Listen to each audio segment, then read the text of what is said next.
नमस्कार.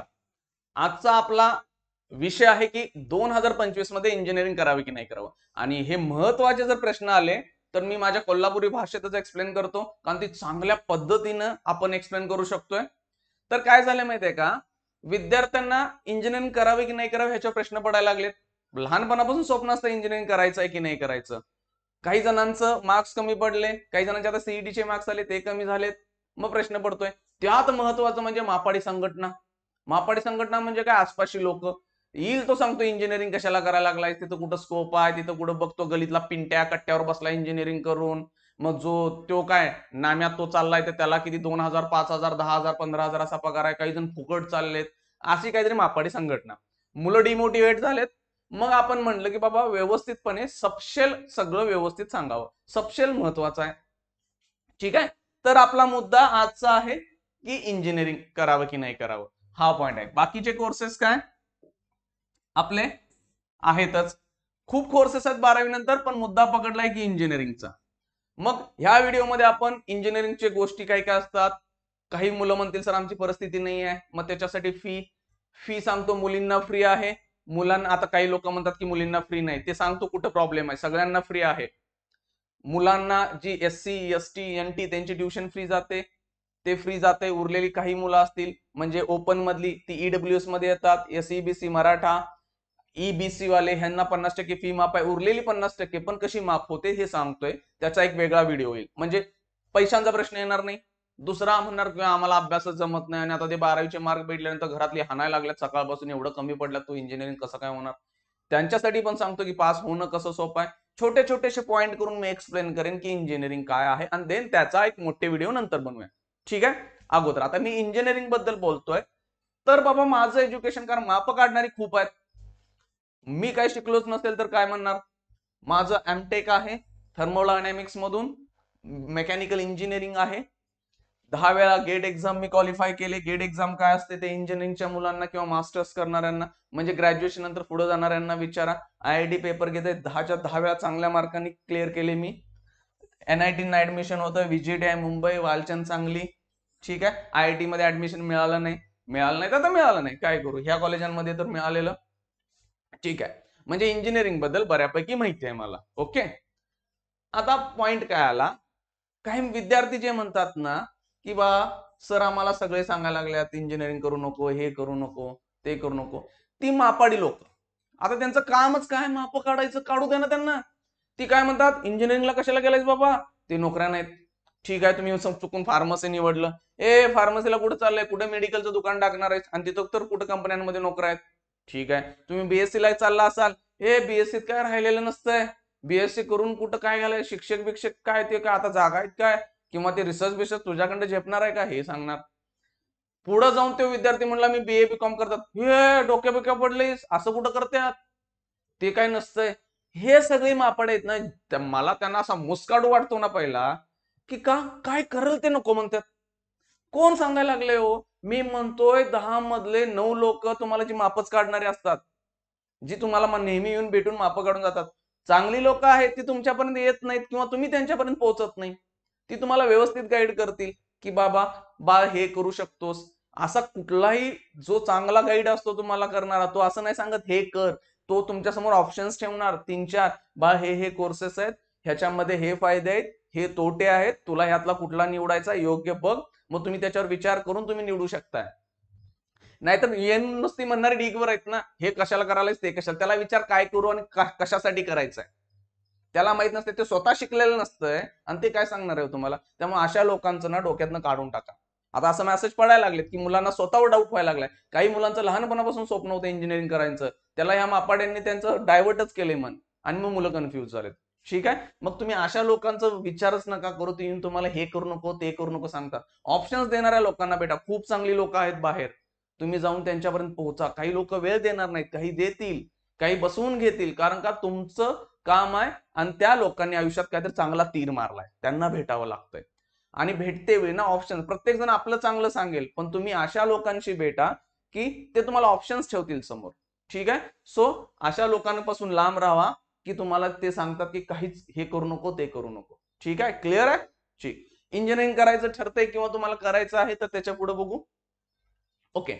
सध्या परिस्थिती काय आहे देशात आपल्या ते पाहूया, की इंजिनिअरिंग खरोखरच ढीगभर इंजिनियर झालेत काय हे पाहूया. भारतात अराउंड 12वी झालेले विद्यार्थ्यांना 1.4 to 1.5 म्हणजे 1,40,00,000 ते 1,50,00,000 आसपास असतात. 5-10 लाख मागे पुढे दरवर्षी करतील. त्यातल्या इंजिनिअरिंगच्या जागा किती आहेत? 15 लाख आहेत. म्हणजे जवळपास 10%च लोक इंजिनिअरिंगला जाऊ शकतात. प्लस त्या सगळ्या जागा कुठे भरतायत? नाही भरतायत. परत मेडिकल डॉक्टर होणारी 1.6 to 1.7 म्हणजे 1,60,000 ते 1,70,000 मेडिकलच्या जागा आहेत. आता हा तर काय आपला आजचा विषय नाही आहे. सो मग 1.5 करोड मधून 15 लाखाच इंजिनिअरिंगच्या जागा आहेत, म्हणजे 10%च जागा आहेत. म्हणजे काय 10 मुलांपैकी सायन्सला असणाऱ्यांपैकी एकच इंजिनिअरिंगला चाललाय. म्हणजे काय सगळीच इंजिनियर व्हायलात असं नाही आहे पहिली गोष्ट.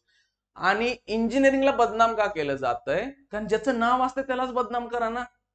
जगामध्ये रूलच आहे तो, कुणाला पण बदनाम केलं जाणार नाहीये. इंजिनिअरिंगलाच बदनाम करण्याचं असतं. कारण का इंजिनिअरिंगचे काही काही ठिकाणी पॅकेजेस खूप चांगले असतात, इंजिनिअरिंग रेप्युटेड असतो. मग तुम्हाला ना बदनाम त्यालाच करतात. कुठल्या किरकोळ कोर्सला कोण बदनाम करणार आहे? कोण त्याला विचारतच नाही, सिरियस घेतच नाही. त्यामुळे ज्याचं नाव असतं त्यालाच बदनाम केलं जातंय, हे पहिला लक्षात ठेवा. पुढे आता इंजिनिअरिंग नंतर तुम्ही नेमकं काय काय करू शकताय? इंजिनिअरिंग नंतर काय? पहिला सगळ्यात महत्वाचा पॉईंट असतो कॉलेज प्लेसमेंट. कॉलेजमध्ये कंपन्या येतात, तिथून चांगले जॉब लागू शकतात. तुम्ही म्हणणार हे सगळ्यांचं कुठं लागले? IIT मध्ये पण सगळे प्लेस होत नाहीत. ऑब्व्हियसली होत नाहीत ना, सगळी एकसारखी कुठं असतात. पहिला पॉईंट आहे, मी म्हणले की तेवढंच कुठं आहे तुमच्या आयुष्यात. प्लेसमेंट मधनं गेला, चांगलं झालं, वेल अँड गुड, तुम्ही सेट झाला. पुढे जाऊन अजून नवीन गोष्टी करू शकताय तुम्ही, तुम्हाला ज्या आवडेल त्या. दुसरं काय, गव्हर्नमेंट जॉब्स. काही विद्यार्थी असतात की मला प्रायव्हेट नोकरीमध्ये करायचं नाही बाबा, काय आपल्याला ते काही झेपत नाही किंवा आपलं टार्गेटच नाही आहे. ती मुलं MPSC UPSC मध्ये जातात. त्या कुठल्या? इंजिनिअरिंगच्या. मी सांगतोय इंजिनिअरिंगच्या, म्हणजे PWD असेल, इरिगेशन असेल, रेल्वे असेल, MSCB मध्ये जे काय असतील त्या गव्हर्नमेंट जॉब आहेत, पण ती इंजिनिअरिंग वरती आहेत. तिथनं गेले गेट मधून तुम्ही PSU's कंपन्या असतील म्हणजे BPCL, भेल, NTPC, DRDO, इस्रो, इकडं सगळीकडे जाऊ शकताय तुम्ही. म्हणजे हे सगळं तुम्हाला MPSCतल्या जागा UPSCतल्या MPSCतल्या महाराष्ट्र गव्हर्नमेंट अंडरमध्ये येतील. UPSC, IES, Indian engineering services, railway वगैरे सगळं तिथं येतंय. गेटवरती सगळ्या गव्हर्नमेंटच्या मोठ्या मोठ्या कंपन्या.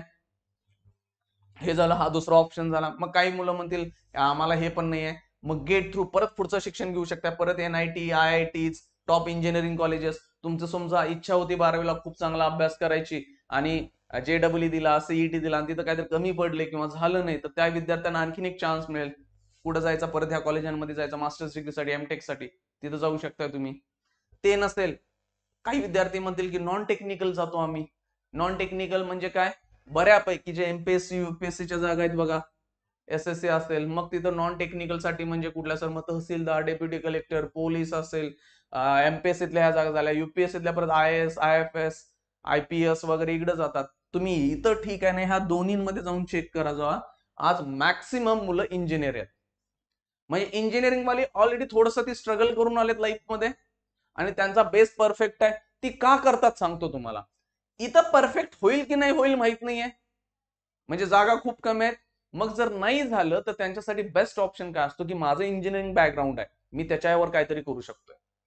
काही मुलं म्हणतात UPSC MPSC करायचं तर आर्ट्स घे, तर मी म्हणतोय ते खूप रिस्की होते. समजा MPSC UPSC तुमचं जर झालं नाही तर आर्ट्स वर काय करणार आहे? वाया नाही जाणार आहे, पण मी सांगतो की बेटर वे मुलं ऑप्शन काय ठेवतात की इंजिनिअरिंग माझा एक बेस आहे, माझं जर इकडं झालं नाही ना तर मी इंजिनिअरिंग वर कुठेतरी नोकरी मिळेल मला, आणि ऑब्व्हियसली मिळते, मिळत नाही असं नाहीये. मग ते मुलांसाठी सेफ पर्याय राहतो. त्यामुळे आज मॅक्सिमम मुलं इथे इंजिनियर आहेत. ठीक आहे, म्हणजे हे सगळे ऑप्शन झाले. पुढे जाऊन पुढचा ऑप्शन काय? तुम्हाला समजा की इंजिनिअरिंग पटलं नाही आणि दुसरीकडे जायचं आहे, मग तुम्ही MBA, CAT वगैरे तुम्ही परत IIM मध्ये जाऊ शकताय, CSA, लॉ वगैरे सगळ्या गोष्टी करतायत. इंजिनिअरिंग तर परत तुम्हाला पुढे कुठेही जाता येतंय, काय हरकत आहे. ग्रॅज्युएशन तर पकडलं जातंय. ते नसेल तुम्ही बिझनेसेस वगैरे काढू शकताय. तुम्ही म्हणा डायरेक्ट बिझनेस काढायचा काय, 2-3 वर्ष नोकरी करा इंजिनिअरिंग नंतर, ज्याच्यामध्ये तुम्हाला बिझनेस करायचा आहे. बिझनेसच्या काही बेसिक गोष्टी समजून घ्या, तिथं काय काय अडचणी असतात त्यात बिझनेस चालू करा. पुढचा पर्याय की तुम्हाला वाटतं की शिकवायचा, टीचर व्हायचा. आज टीचर बघा ढीगभर पैसे कमवायला लागलेत, म्हणणार तू पण त्यातलाच असशील. ऑब्व्हियसली, कारण का engineer maximum coaching classes engineer आहेत.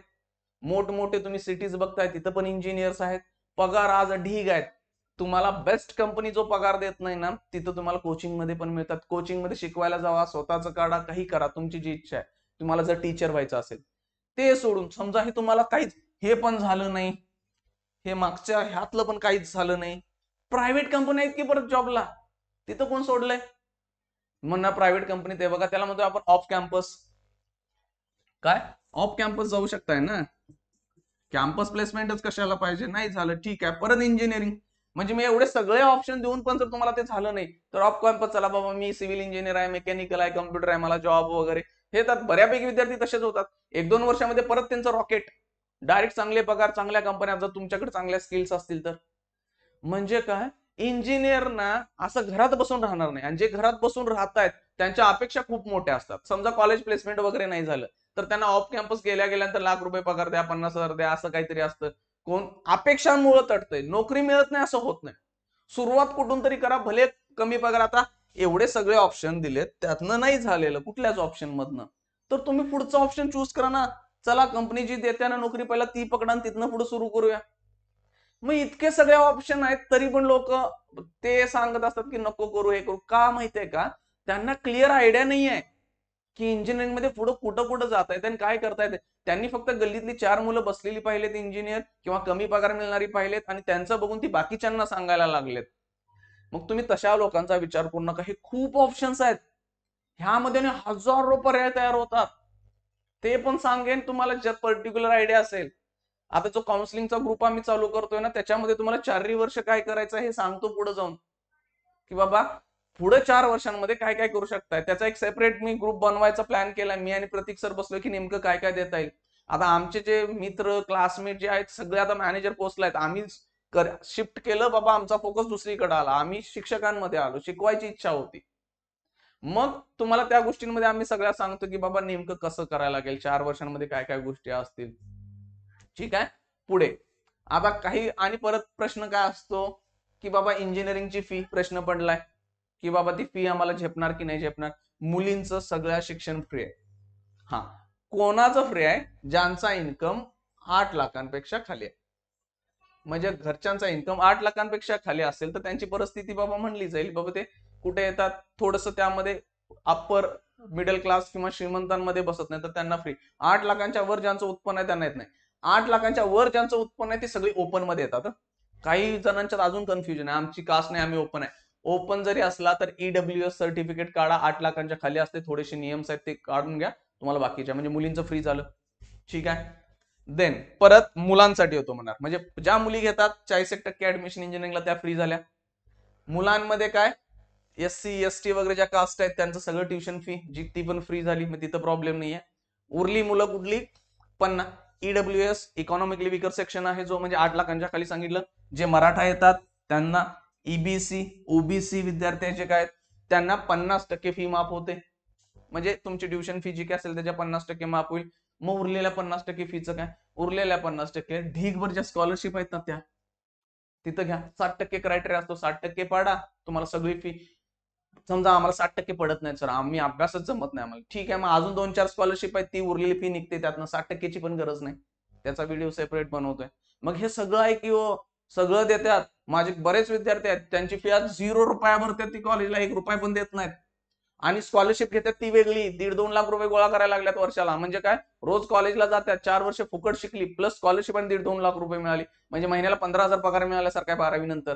मग हे सगळं आहे ना, हे सगळ्या गोष्टी आपल्याकडे येतात. मग ह्या गोष्टी माहिती नाही आहेत की करायचं कसं असतात गोष्टी, पुढे काय काय आहेत. पुढे जाऊन मग सगळ्यात महत्वाचा मुद्दा की ज्यांना अभ्यास करायला आवडत नाही किंवा ज्यांना डाऊट आहे स्वतःवर की मी पास होणार नाही, त्यांच्यासाठी एक मस्त कन्सेप्ट आलाय काही वर्षांपासून, ऑटोनॉमस इन्स्टिट्यूट.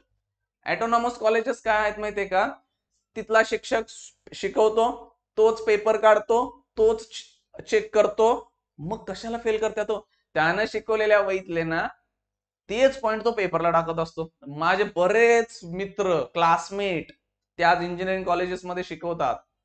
मग ते काय ते सांगतात की चाललंय कसं बाबा, का सगळ्या विद्यार्थ्यांना पास करायचं, जर ती मुलं फेल झाली तर मेसेज बाहेर काय जाणार, ह्या कॉलेजमध्ये गेल्यानंतर नापास होतात. नापास कोण मुद्दाम करत नाही, मुलं लिहिली नाहीत म्हणून नापास होतात, पण मेसेज बाहेर जातो ना ह्या कॉलेजमध्ये नापास करतात, मग पुढच्या वर्षी ऍडमिशन होणार नाही त्या फर्स्ट इयरला. मग ती कॉलेजेस काय म्हणतात, बाबा जाऊ दे पास करा तिकडं, म्हणजे इम्पॉर्टंट प्रश्नाच्या नावाखाली काही प्रश्न देतात ते पेपरला येतात. किंवा इनडायरेक्टली वर्गात शिकवताना हा महत्वाचा पॉइंट आहे सांगतात, तो पेपरला असतो. नुसती वही केली शिक्षकाची दिलेली, ती पेपरला असतात. समजा हे सगळं करून मी तुम्ही फेल झाला, परत 15 दिवसानं री एक्झाम, मेकअप एक्झाम, ह्या त्या असं ढीगभर परीक्षा, परत तुम्हाला पास जोपर्यंत होत नाहीत ना तोपर्यंत परीक्षा घेतात बघा ती. सबशेल पास म्हणणार तुम्ही असं इंजिनिअरिंग करून काय करू. सगळीकडे चाललंय. 90% कॉलेजांमध्ये असंच घडलं ते आज ऑटोनॉमस इन्स्टिट्यूट झालेत. मग समजा तो शिक्षकाचा जर रिझल्ट कमी लागला त्या विषयामध्ये, त्याला शिव्या घालतात की बुलगुणात, काय शिकवतोय मुलं नापास व्हाल्यात. मग ते कशाला नापास करते हो तुम्हाला, तर जोरात पास करताय. हे सगळं चाललंय. आता हे किती बरोबर आहे किती चुकीचं आहे हे सोडून द्या. मग तुम्ही म्हणा अशा कॉलेजांमध्ये जाऊन काय करू. हे बघा, मी प्रश्न काय होता आपला की पास होणार का, तो पास होणार. हा, तुम्ही काहीच केलं नाही, पेपर कोरे टाकालाय, तर मग जगात कोणी पास करू नाही शकत तुम्हाला. हा मग जा, मग पास होणं पण इझी आहे. जॉब वगैरे कसे मिळतात त्या 4 वर्षांमध्ये स्किल्स काय आहेत, तुम्हाला काय इंजिनिअरिंग येत आहे, कुठल्या पद्धतीचं तुम्ही शिकायला लागलाय. कॉलेजांच्या भरोश्यावर राहत असाल तर नोकऱ्या पण मिळणार नाहीत. प्लेसमेंट नाही झालं तर बाहेर जाताना तुम्हाला काय टॅलेंट यायला पाहिजे. आयुष्यात जगायचं असेल तर टॅलेंट लागतोच.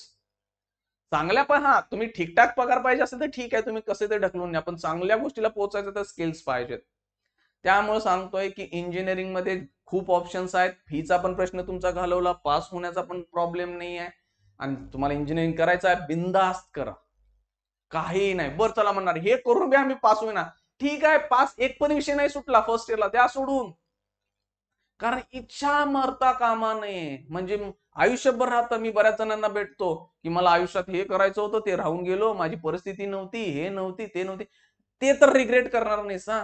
करायचं आहे इंजिनिअरिंग, चला पहिल्याच वर्षी एक पण विषय सुटला नाही, समजा पहिल्या सेमिस्टरला 5, दुसऱ्याला 5, 10च्या 10 विषय राहिले, ठीक आहे, समजून घ्या बाबा आपल्याला इंजिनिअरिंग झेपत नाही, आपण करू शकत नाही, दुसरा कुठला तरी कोर्स घ्या. आयुष्यातलं 1 वर्ष वाया गेलं. वाया नाही गेलं ते, शिक्षणातलं जरी वाया गेलं, तुम्ही शिक्षण घेतलं, तुम्हाला काय जमत नाही हे कळालं, तुम्ही म्हणजे एक्सपिरियन्स घेतला, नॉलेज घेतलं की बाबा हे आपल्याला झेपत नाही. आयुष्यभर रडत राहण्यापेक्षा मला करायचं होतं मी केलं नाही, हे असं आयुष्यभर म्हणण्यापेक्षा घ्या ऍडमिशन. कळालं, फर्स्ट इयर सोडा. बरीच विद्यार्थी सोडतात, म्हणजे जी बरेच म्हणजे काय, जी फेल होणारी, ज्यांना जमतच नाही ती सोडतात. होणार नाही मी म्हणतोय, खूप सोपं आहे पास होणं, तरी पण तुम्हाला वाटतंय. त्यामुळे कुणाचंही ऐकून जर तुमची इच्छा असेल करायची, करून घ्या. इंजिनिअरिंगला टाका, ऍडमिशन होतील. सगळे पॉईंट सांगितलेत, प्लस डिटेलमध्ये व्हिडिओ प्रत्येक वेळी मी बनवत राहीन ज्या ज्या स्टेपला येतील. असं नाही आहे की मी सांगितलं. प्लस इंजिनिअरिंग मध्ये पुढे काय काय करायचं ना, ह्या वर्षीपासून आम्ही ग्रुप जो बनवतोय ना तिथं देईन. गरज काय माहितीये का, प्रॉपर गाईडलाईन नाहीये. मुलं तटले तिथंच की एक पर्टिक्युलर वे नाही दिलेला मुलांना की करायचं काय आहे असा. त्यामुळे मुलं भरकडल्यासारखे आहेत.